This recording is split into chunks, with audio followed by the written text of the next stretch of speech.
Hola, buenas tardes compañeros, doctora. Mi nombre es Juan Antonio Huerta Sánchez. Yo les voy a presentar el tema de influenza para la materia de terapéutica médica.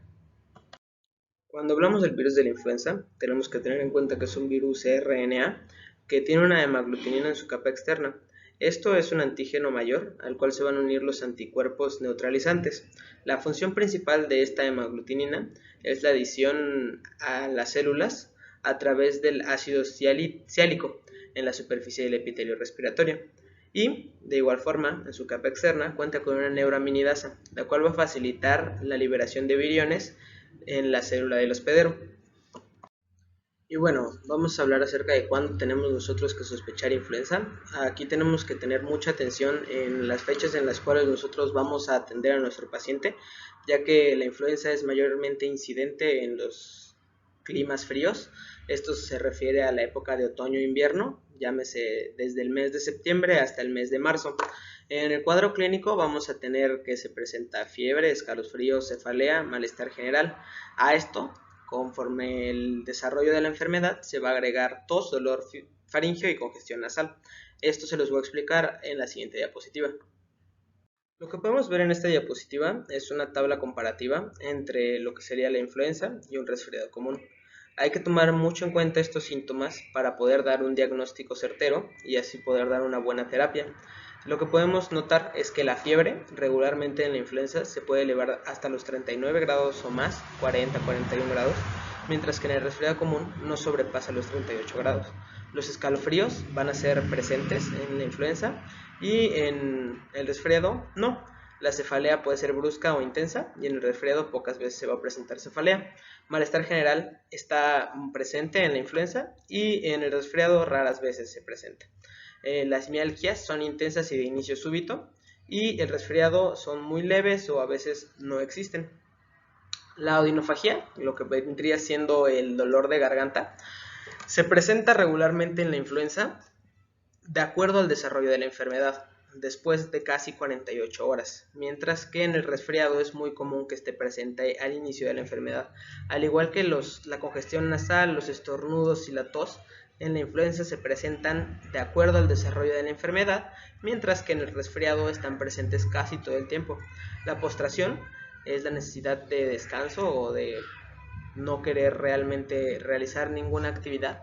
En la influenza va a ser muy común y en el resfriado pues nosotros podemos ver al paciente comportarse normal y realizar sus actividades normal, únicamente que tiene un leve resfriado.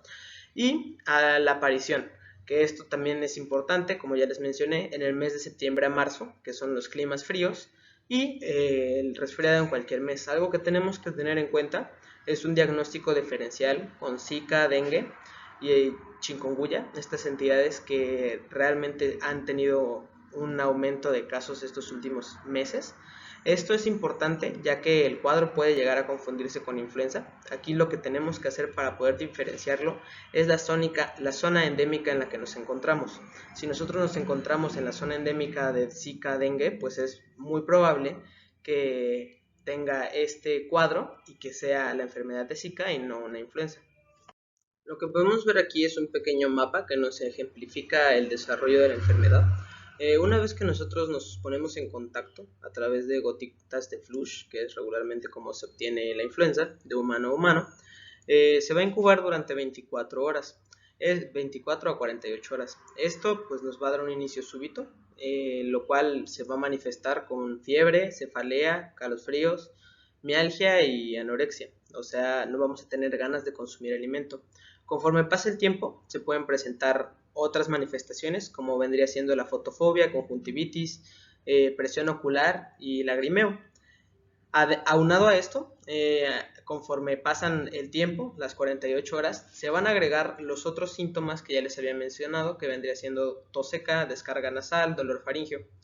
En pacientes que son pacientes de una población de riesgo, los cuales más adelante mencionaré, puede comenzar a presentarse después de las 48 horas y si no se recibe un tratamiento farmacológico, taquipnea, pérdida de la saturación de oxígeno, cianosis. Y si nosotros comenzamos a ver estos síntomas en nuestro paciente, nosotros tenemos que prender casi una alerta roja en nosotros y pensar que tenemos que atender al paciente de manera inmediata, porque si no, esto lo puede llevar a una descompensación pulmonar y un cuadro fulminante, que sería pues, la muerte. Dentro de las complicaciones que nos va a dar la influenza, son más comúnmente que se presenten en los grupos de riesgo que les voy a presentar en la siguiente diapositiva. La otitis media regularmente se presenta mayormente en niños. Puede desarrollarse neumonía, una sobreinfección gracias a Staphylococcus pneumoniae y Staphylococcus aureus, miositis aguda con rhabdomiólisis y falla renal aguda, mielitis transversa, encefalopatía, síndrome de Guillain-Barré y miopericarditis. Hablando de los grupos de riesgo, son los que son más propensos a tener algunas complicaciones, ya que en un paciente fisiológico de unos 70 kilogramos sin ningún problema de salud, es capaz de recuperarse de la enfermedad gracias a su sistema inmune en un periodo de 5 días. El problema de las complicaciones es que si alguno de estos pacientes tiene la enfermedad, pues puede llegar hasta la muerte si no se le da tratamiento.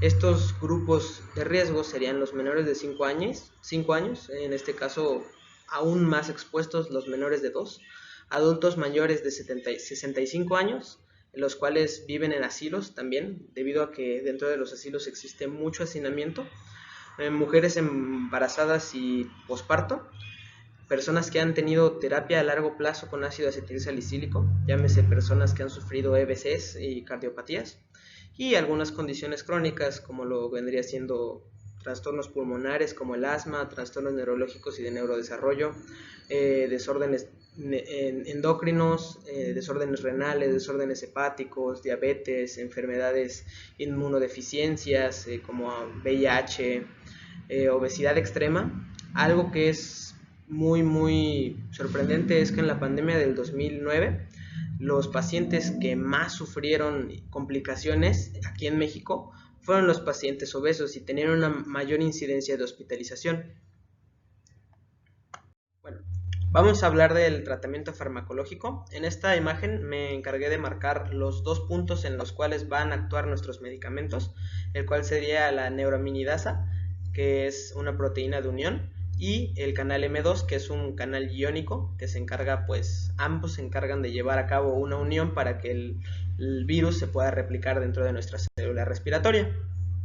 Cuando hablamos del mecanismo de acción del oseltamivir, tenemos que tener claro que las neuraminidasas del virus se unen a los desechos de ácido ciálico y destruyen los receptores de hemaglutinina que se encuentran en la superficie de la célula. Estos receptores de hemaglutinina son específicamente para virus.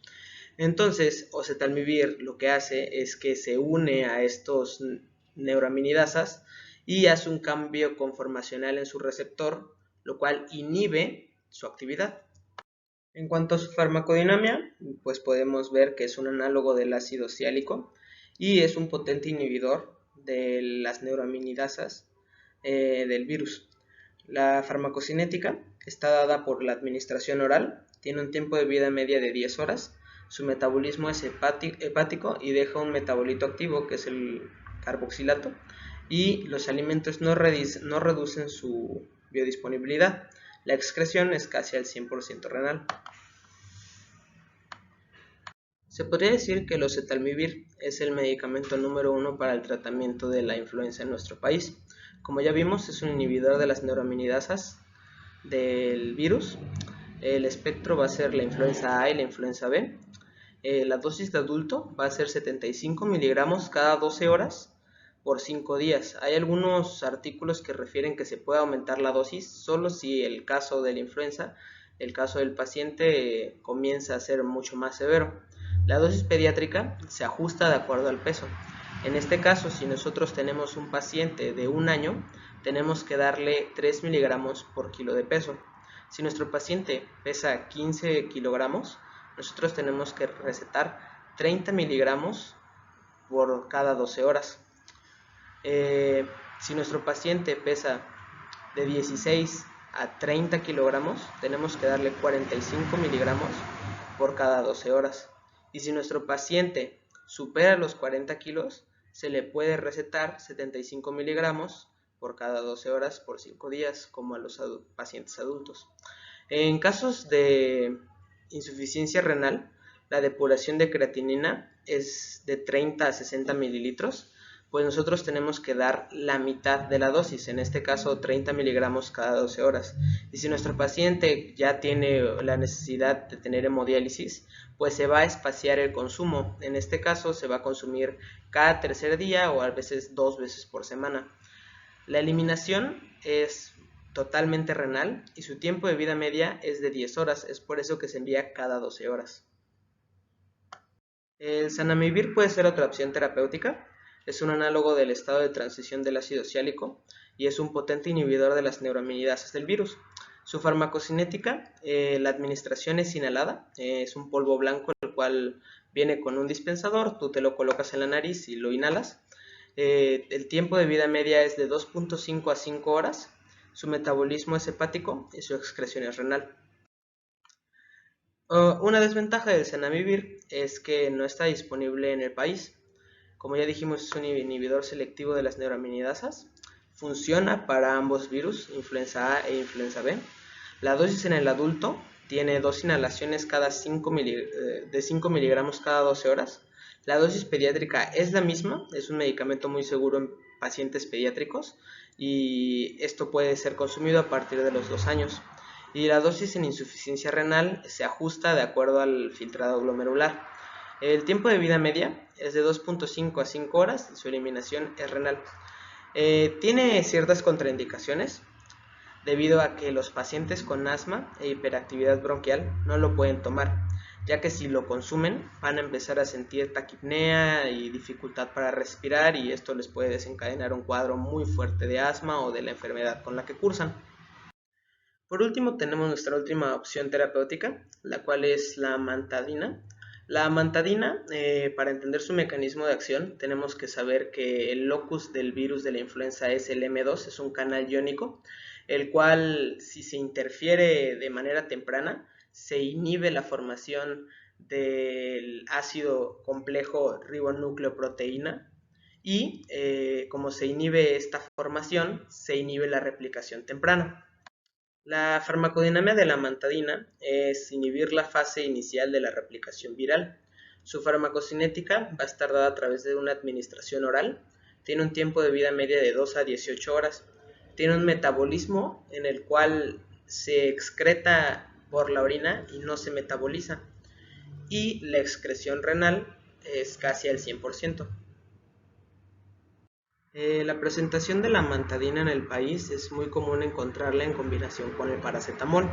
Como ya sabemos, es un inhibidor de la replicación viral de acuerdo al bloqueo del canal M2 del virus. Su espectro es más específico para la influenza tipo A. La dosis de adultos es de una tableta de 100 miligramos cada 12 horas por 5 días. En cuestión de las dosis pediátricas, se va a dar a través de gotas o jarabe. La solución pediátrica para niños es 2 gotas por cada kilogramo de peso cada 8 horas si el paciente tiene de 2 a 3 años. Si el paciente tiene de 3 a 5 años, se da una cucharada de 5 mililitros cada 8 horas. Y si el paciente tiene de 6 a 12 años, se va a dar una cucharada de 10 mililitros cada 8 horas. En cuestión de las dosis para pacientes que tienen insuficiencia renal, se tiene que hacer el ajuste de acuerdo a la filtración glomerular del paciente. En este caso, si digamos nuestro paciente está filtrando de 60 a 50 mililitros sobre minuto, nosotros le vamos a dar una dosis de 200 a 100 miligramos una vez al día, con variado, o sea, un día sí y un día no. Después, si nuestro paciente llega a tener una filtración de 50 a 30, le vamos a dar 100 miligramos una vez al día, igual, alternado. Si se puede, en este caso, dejando 2 a 3 días de separación. Si nuestro paciente comienza a tener una dificultad ya de filtración de 10 mililitros sobre minuto o hemodiálisis, tenemos que darle los 100 miligramos una vez al día, esto cada 2 semanas, porque pues le puede llegar a dañar el riñón, ya que no tiene un metabolismo y todo el medicamento es desechado a través del riñón. Algo que me pareció muy importante comentar es que la amantadina, a partir del año 2016, se empezaron a hacer estudios en pacientes que fueron expuestos a influenza y recibieron amantadina como tratamiento, y se descubrió que las cepas actuales de influenza ya son resistentes a la amantadina. Entonces, esto nos habla de que la amantadina como tratamiento profiláctico para detener el virus no es funcional ya. Se tiene que recetar o cetalmivir o zanamivir. Entonces, por así decirlo, si nosotros recetáramos amantadina sería más que nada para un efecto placebo y para el efecto del paracetamol, no tanto para detener la enfermedad por el virus. Y por último les quería mencionar la prevención, la cual es la vacuna. La vacuna se desarrolla cada año. Cada año la OMS comienza a investigar acerca de cuáles son las cepas que es más probable que se desarrollen durante ese año, y es tetravalente o cuatrivalente dependiendo del número de cepas que se le ponga a la vacuna. En los adultos basta con una aplicación para generar la inmunidad. Es una inmunidad artificial activa y se inicia el periodo de vacunación en octubre. En pacientes pediátricos es importante la edad del paciente. Si el paciente tiene 6 meses a 3 años, la dosis tiene que ser de 0,25 mililitros con 2 aplicaciones. Si el paciente tiene de 3 a 8 años, la misma dosis de 0,5 mililitros, 2 aplicaciones. Si el paciente ya tiene 8 años, se tiene que dar una aplicación de 0,5 mililitros a una aplicación. Entonces, esto nos habla de que pues realmente la enfermedad se puede prevenir. No nos asegura el 100% de efectividad la vacuna, ya que existen casos en los cuales la gente se vacuna y aún así obtiene la enfermedad, pero nos ayuda a generar una inmunidad que en el caso de que nos diera la enfermedad, el cuadro sintomático sería menor y nuestro sistema inmune tendría una respuesta mucho más efectiva frente a ella. Algo que también hay que tener en cuenta son los efectos adversos de la vacuna. Se puede presentar un cuadro muy parecido al resfriado, o en este caso a la influenza. Podemos llegar a presentar cefaleas, tos, dolor de garganta, etcétera. Pero son efectos adversos de la vacuna, los cuales se van a quitar en 1 o 2 días. Y pues eso sería todo de mi parte. Muchas gracias por su atención y pues los dejo con la doctora.